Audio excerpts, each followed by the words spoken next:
오늘은 이제 우리 산상수훈 마지막 결론 부분이에요. 비유는 반석 위에 집을 말씀하시긴 하지만 사실은 천국에 들어가는 믿음은 어떤 믿음인가를 이제 결론으로 말씀해 주고 계십니다. 자, 천국에 들어가는, 그래서 무너지지 않는 집을 지으려면 우리가 어떻게 해야 될지 첫 번째입니다. 다 같이 한번 읽을까요? 시작. 말씀에 반응하고 순종해야 합니다. 자, 21절에 보니까 나더러 주여 주여 하는 자마다 다 천국에 들어갈 것이 아니요 다만 하늘에 계신 내 아버지의 모대로 뜻대로 행하는 자라야 들어가리라. 24절에도 보면 한번 같이 읽습니다. 시작. 그러므로 누구든지 나의 이 말을 듣고 행하는 자는 그 집을 반석 위에 지은 지혜로운 사람 같으리니. 아멘. 오늘 말씀의 제목이 반석 위에 세운 집은 무너지지 않아요. 그런데 모래 위에 세운 집은 어떻게 될까요? 무너져요. 그래서 무너지지 않는 집을 지으려면 내 뜻대로가 아니라 하나님의 뜻대로 살아야 하고, 무너지지 않는 집을 지으려 하려면 하나님의 말씀에 순종해야 할 줄로 믿습니다. 여러분, 말씀이 들려질 때 아멘 하잖아요. 뭐 하면? 아멘 하는 것은요, 제가 그렇게 될 줄로 믿습니다. 아멘이란 하나님이 하신 일에 동의하는 거예요.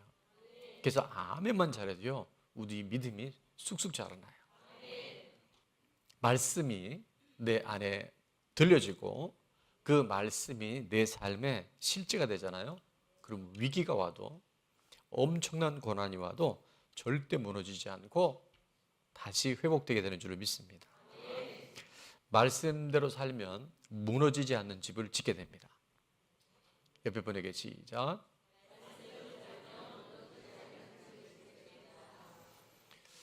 워낙 요즘에 천재지변이 많이 있긴 한데 기상이변도 많이 있고요. 지난해 2월에 튀르키예라는 곳에, 예전 터키죠, 엄청난 지진이 일어났었어요. 자료를 찾아보니까 그 지진에 사망자 수만 3만 3천 명이 죽었더라고요. 도시 하나가 없어진 거예요. 부상자까지 하게 되면 정말 천문학적인 그런 피해가 있었는데, 여러분, 그 큰 피해 가운데서도 전혀 아무런, 그 지진이 똑같이 일어났는데 그 트리게 안에서 인명피해도 없었고 건물이 훼손되지 않은 기이한 현상이 발견이 됩니다. 인구 4만 2천 명 정도밖에 안 되는 에르진이라고 하는 시 이름이 에르진인데요, 거기에 시장이었던 웨케슈 엘마솔루, 여러분 잘 모르겠죠, 무슨 얘기인지. 이따 자막에 나옵니다. 에르진시의 그 시장님이요, 아주 놀라운 결단을 했다 그래요. 그래서 3만 명이 넘는 사상자가 나오고 정말 끔찍한 재난 속에서 그 도시만큼은 전혀 피해가 없는 이유. 자, 이번 강진으로 건물 수천 채가 무너지며 막대한 인명과 재산 피해가 발생했습니다. 우리나라도 긴급재난팀이 가서 봉사를 하고 있죠. 그런데 하타이주 중심부에서 북쪽으로 110km 떨어진 인구 4만 2천 명의 소도시 에르진에서는 어떤 일이 있었냐면, 한번 같이 읽어봅니다. 시작. 단 한 명의 사망자도 없고 단 한 채의 건물도 무너지지 않아 대조를 이루고 있습니다. 한 명도 사망자가 없어요. 다 무너졌는데 여기는 하나도 안 무너진 거예요. 웨케슈 엘마솔루, 발음을 제가 제대로 했죠. 엘루진 시장은 현지 언론에 에르진에는 지진으로 인한 사망자나 부상자, 무너진 건물에 잔해도 없다고 확인했다는 거예요. 왜 그랬을까? 그러면서 에르진이 무사했던 건 도시 내에 뭐가 없었다고요? 불법 건축이 없었던 덕분이라고 밝혔습니다. 이 불법 건축물이 뭐냐면 규정대로 건축을 제대로 했다는 거예요. 자, 엘루마스 시장은 자신은 어떤 식으로든 불법 건축을 허용하지 않았다면서 이 때문에 반발을 자주 샀다고 말했습니다. 친척 하나가 이 건축법 때문에 구속이 돼서 자기를 찾아왔는데, 항변을 했는데, 본인은 법대로 모든 걸 하니까 튀르키예에서 당신만 고생할 줄 아냐고 아주 면박을 받았다 그래요. 자, 그 다음에 불법 건축은 튀르키예에서 이번 지진의 피해를 키운 대표적인 요인으로 꼽히고 있다. 1990년 17,000명이 숨진 대지진 이후에 내진 규제가 굉장히 강화됐고요. 또 2018년에 보니까 규제가 확대돼서 지진이 발생하기 쉬운 지역에서는 건축물에 고품질 콘크리트를 씌우고 철근으로 보강하도록 했지만 현장에서는 이게 잘 지켜지지 않았다 그래요. 그래서 끔찍한 재난이 일어나는 거예요. 그러나 에르진시는 불법 건축을 허용하지 않았어요. 철저하게 규정대로 건물을 지었더니 그 끔찍한 지진 가운데서도 건물 하나 무너지지 않고 한 사람의 사상자도 생겨나지 않은 줄로 믿습니다. 이 이야기를 왜 할까요? 오늘 우리 인생에도요. 우리의 인생의 집도요. 우리가 천국을 가는 그 과정 안에서 불법 건축물이 있으면 안 돼요. 말씀에 벗어나면 안 돼요. 말씀대로 순종하고 말씀대로 살아가면 엄청난 비가 오고 창수가 나고 바람이 불어도 흔들리지 않고 튼튼한 집을 통해서 이 땅에 하나님 나라를 잘 준비하게 될 줄로 믿습니다. 그래서 제가 이렇게 적어봤어요. 불법 건축을 하지 맙시다. 법규대로 건축하면 됩니다. 말씀대로 건축하면 됩니다. 우리 인생의 집을 말하는 거예요. 뭐 우리가 건축자는 아니잖아요. 그런데요, 우리 안에 불법 건축이 들어오고 법규를 어겨버리면 지진이 오고 홍수가 나고 쓰나미가 오고 엄청난 재난이 휘몰칠 때요, 다 무너져 버려요. 근데 말씀대로 살면요, 흔들리지 않아요. 말씀에 순종하면 하나님이 붙잡아 주신 줄 믿습니다. 제가 디테일한 걸 몇 개 적어봤는데 같이 한번 읽을까요? 시작. 거짓말하지 않아야 합니다. 여러분, 이 사소한 거짓말도 거짓말하다 보면요, 여기에 사단의 틈을 탈 수 있어요. 두 번째는 음란물 보지 않아야 돼요. 이 음란물 보는 순간 음란은 여기 타고 들어와요. 자, 네 번째는 간음하지 말아야 합니다. 비판하지 않아야 됩니다. 여러분, 말씀을 들으면 한 귀로 듣고 한 귀로 흘리지 마시고요, 말씀대로 한번 살아봅시다. 그래서 죽어가는 천국이 아니라 이 땅에서 하나님의 나라를 우리가 경험하게 되어야 할 줄로 믿습니다. 그 몇 차례도 말씀드렸지만 제가 이번 주에 꽤나 중요한 어떤 일을 결정할 일이 있었어요. 그래서 제가 하나님, 이 일을 결정하기 위해서 말씀을 주옵소서 하고 뭐랬냐면 청소기를 돌렸어요. 30년 넘게 제가 다른 건 많이 못 도와도 청소는 성실하게 하고 있는데, 근데 청소하면서 딱 말씀이 생각나는데 그게 뭐냐면 좁은 문으로 들어가라는 거예요. 좁은 문으로 들어가라. 좁은 문으로 들어가면 그 길이 좁고 협착해서 찾는 사람이 많지 않아요. 근데 그 길이 생명의 길, 영생의 길이라고 말씀해 주셨어요. 여러분, 이번 한 주간 동안 어떤 중요한 일이 있으면 여러분, 넓은 문, 넓은 길, 편한 길로 가지 마시고 좁은 길, 좁은 문으로 한번 가보세요. 그곳에 하나님의 역사가 반드시 임하게 될 줄로 믿습니다. 자, 이번에게 좁은 문으로 들어갑시다. 감사합니다. 네.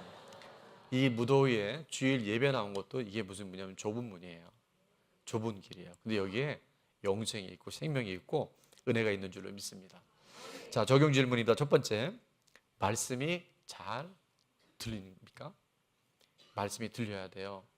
말씀을 들으면 달콤한 자장가처럼 들리면 안 되고 말씀이 내게 주시는 하나님의 음성으로 잘 들려야 할 줄로 믿습니다. 강단에 선포되는 말씀, 맥체인을 읽을 때 주시는 말씀, 큐티인 하면서 큐티해 주시는 말씀, 공동체 조언 잘 들리게 될 줄로 믿습니다. 자, 그래서 두 번째는 같이 있습니다. 시작. 순종해야 할 말씀은 무엇인가요? 타협하지 않고 불법 거죽하지 않고 내가 순종해야 될 말씀. 아까 제가 디테일한 부분 말씀드렸잖아요. 나도 모르게 자꾸 거짓말한다거나 나도 모르게 음란물에 자꾸 중독되어 있거나 나도 모르게 사람을 판단하고 정죄하고 해결되지 않은 문제들에 대해서 자꾸 편한 길로 가려는 이런 것들은요, 우리가 말씀에 딱 기준을 세워버리면 이게 정리정돈되게 되는 줄로 믿습니다. 자, 두 번째, 무너지지 않는 집을 지으려면 표적을 통해서 증인의 삶을 살아야 해요. 22절과 23절에 보면 정말 우리 교회 많은 일들이 이 말씀 안에 지금 표적이 되어 있는데요. 그날에 많은 사람이 나더러 이르되 주여 주여 우리가 주의 이름으로 선지자 노릇하며 주의 이름으로 귀신을 쫓아내며 주의 이름으로 많은 권능을 행하지 아니하였나이까 하리니 그때 내가 그들에게 밝히 말하되 내가 너희를 도무지 알지 못하니 불법을 행하는 자들아 내게서 떠나가라 하리라. 여러분, 예수님의 이름으로 선지자 노릇하고 귀신도 쫓고 권능을 행하는 것은 너무너무 중요한 일이에요. 꼭 필요한 일이래요. 근데 예수님 뭐라 하세요? 내가 너희를 도무지 모른다. 불법을 행하는 자들아 나에게서 떠나가라고 말씀하세요. 그 이유가 뭘까요? 아니, 예수님의 이름으로 그 많은 표적을 행했으면 그건 너무나 좋은 일이잖아요. 그런 일이 또 있어야 되잖아요. 근데 왜 불법을 행한다라고 왜 나에게서 떠나가라 했을까요? 그건 뭐냐 하면 그 표적, 문제 해결, 기도 응답을 통해서 자신의 유익만 찾는 거예요. 자기 자랑이 드러나는 거예요. 그래서 우리 교회 수많은 하나님의 주신 표적이 자칫하게 되면요, 기복신앙으로 갈 수 있어요. 인본주의로 갈 수 있어요. 왜 이 표적을 주셨냐 하면 마가복음 16장 17절 18절에 보면 믿는 자들에게 이런 표적을 주신다 그랬어요.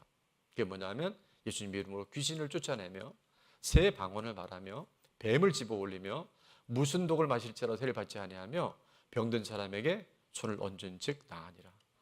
정말 우리 교회는 불가사한 일들이 되게 많아요. 이번 주간에도 그런 일이 굉장히 많이 일어나요. 근데 이것이 사람이 드러나고 병 고치고 표적으로 드러나게 되면요, 아까 말씀드린 것처럼 기복신앙이나 인본주의로 갈 수 있어요.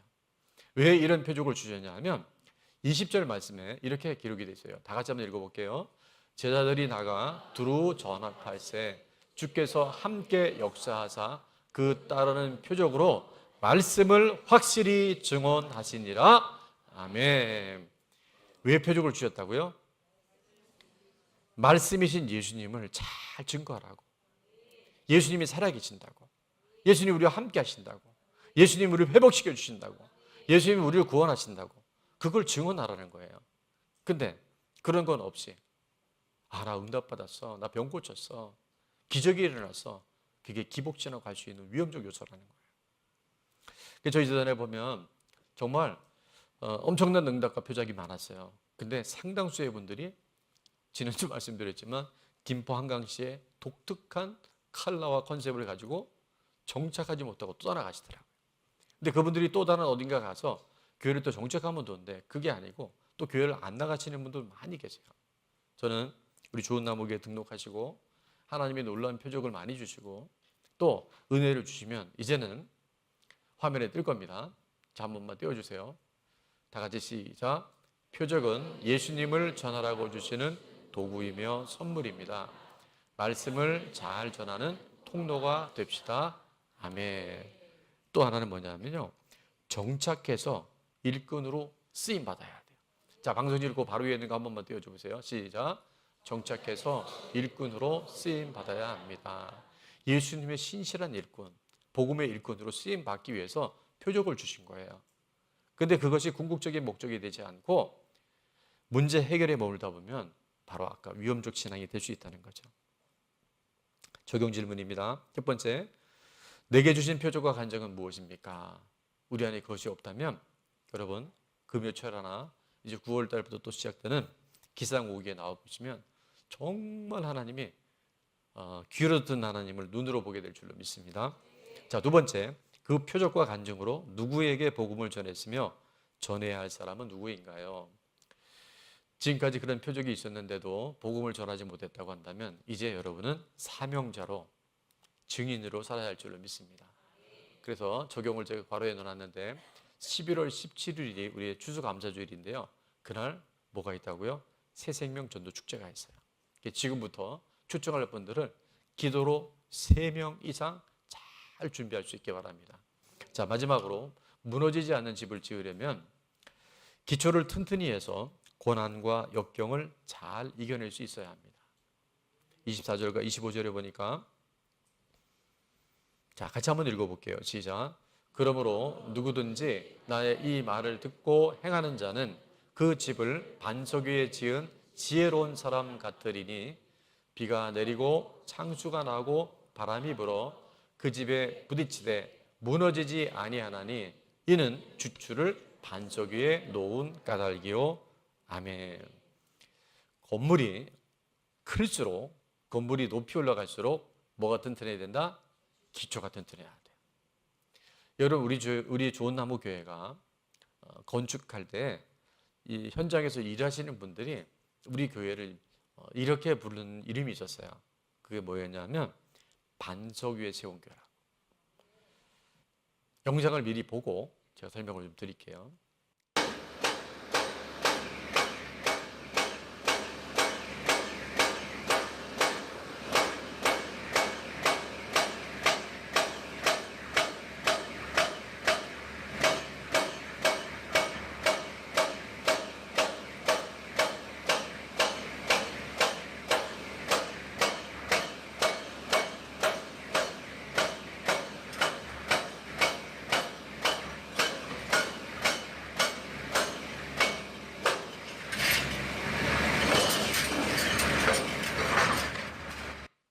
불과 50에서 한 1m도 안 되는데 지금 이 우리 교회예요. 저기가 그걸 파는데요 30초가 넘게 걸려요. 그러니까 지금 아까 그 정도 팔려면요 어마어마한 시간이 들어간 거예요. 그래서 저 공사를 해주신 그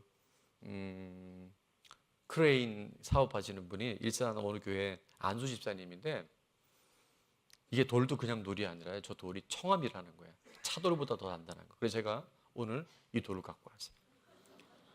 이게 6년 전에 여기서 나온 돌이에요. 이따가 궁금하시면 이 돌을 한번 만져보세요.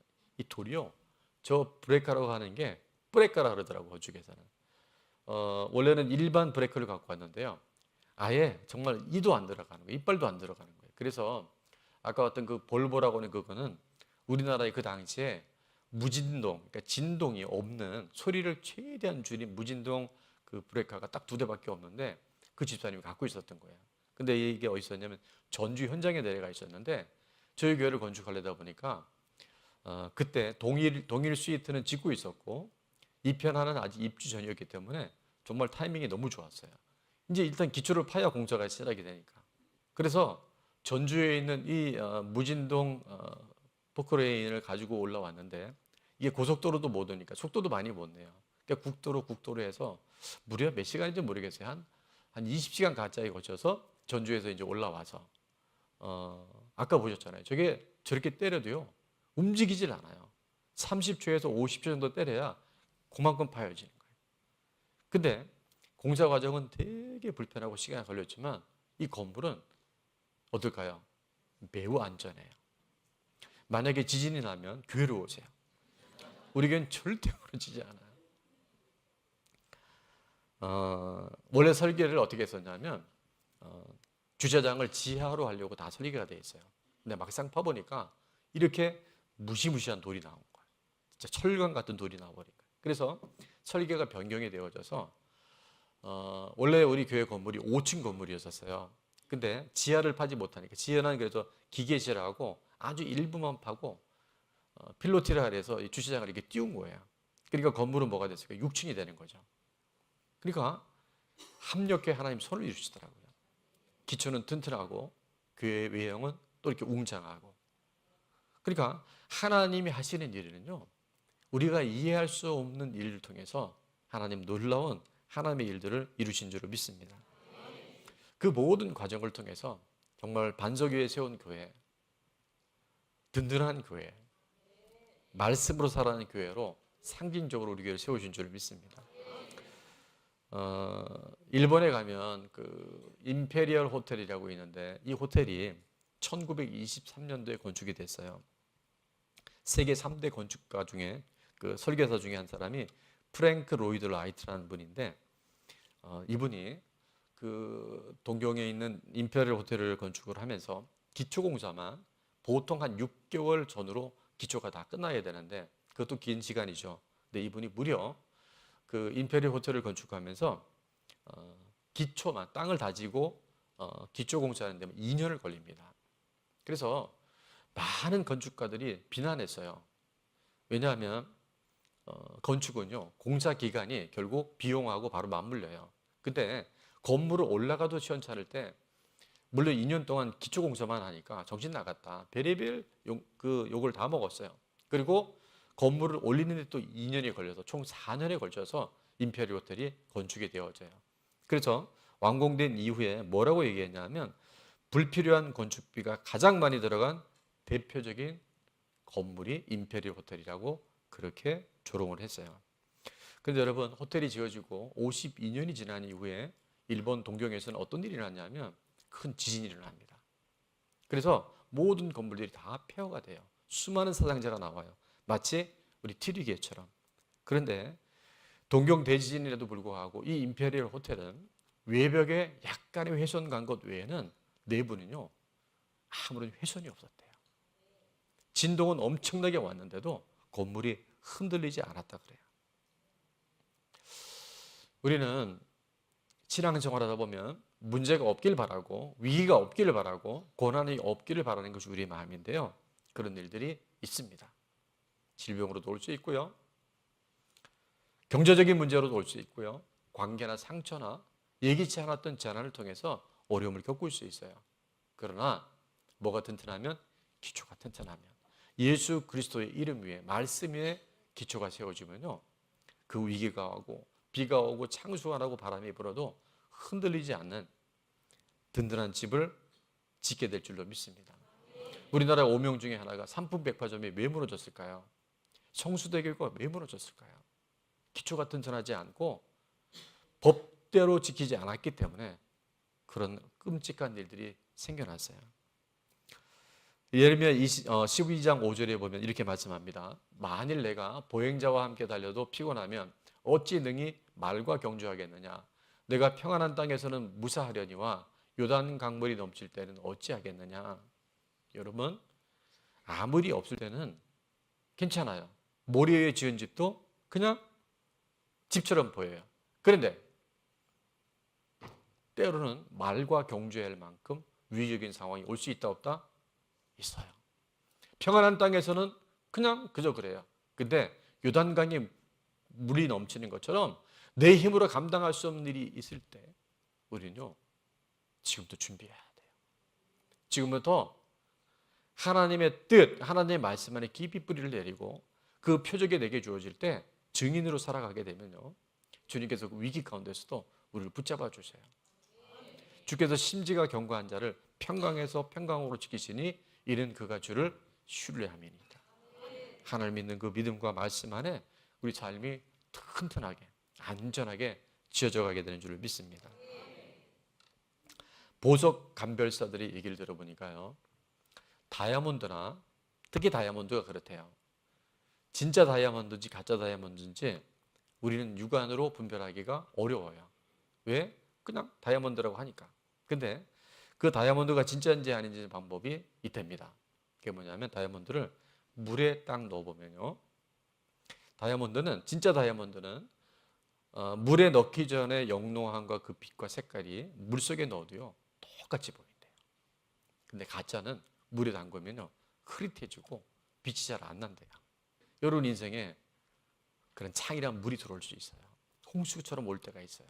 근데 진짜는 그때 빛을 발해요. 진짜는 고난이 올 때, 위기가 올 때 믿음 안에 흔들리지 않아요. 자, 적용 질문입니다. 말씀으로 극복한 고난이 있나요? 많은 분들이 말씀으로 극복한 고난 간증이 있을 거예요. 두 번째는 한번 같이 읽어볼까요? 시작. 지금 내게 닥친 비, 창수, 바람은 무엇이며 그것이 믿음의 기초를 튼튼히 하시려는 하나님의 계획임이 인정되나요? 지금 어려움이 있는 분들이 있다고 한다면 하나님은 우리의 믿음이 진짜 믿음인지 무너지지 않는 집을 건축하고 있는지 트리게처럼 지진이 나고 동경에 엄청난 대지진과 공황이 올 때 우리를 튼튼히 세우시는 계획인 것을 믿을 수 있기를 바랍니다. 마지막 세 번째는 지금의 고난과 역경을 극복하기 위해 무엇을 결단하고 실천하겠습니까? 고난 가운데 말씀을 붙잡을 수 있기를 바랍니다. 고난 가운데 하나님의 뜻을 분별할 수 있기를 바랍니다. 그래서 그 가운데 하나님은 고난이 아니고요 위기가 아니고 역경이 아니고 하나님의 나라 천국을 우리 가운데 잘 준비할 수 있는 하나님의 사람으로 우리를 빚어가실 줄로 믿습니다. 자, 무너지지 않는 집을 건축하려면 집을 지으려면 첫 번째입니다. 시작. 말씀에 반응하고 순종해야 합니다. 두 번째, 표적을 통해 증인이 되어야 합니다.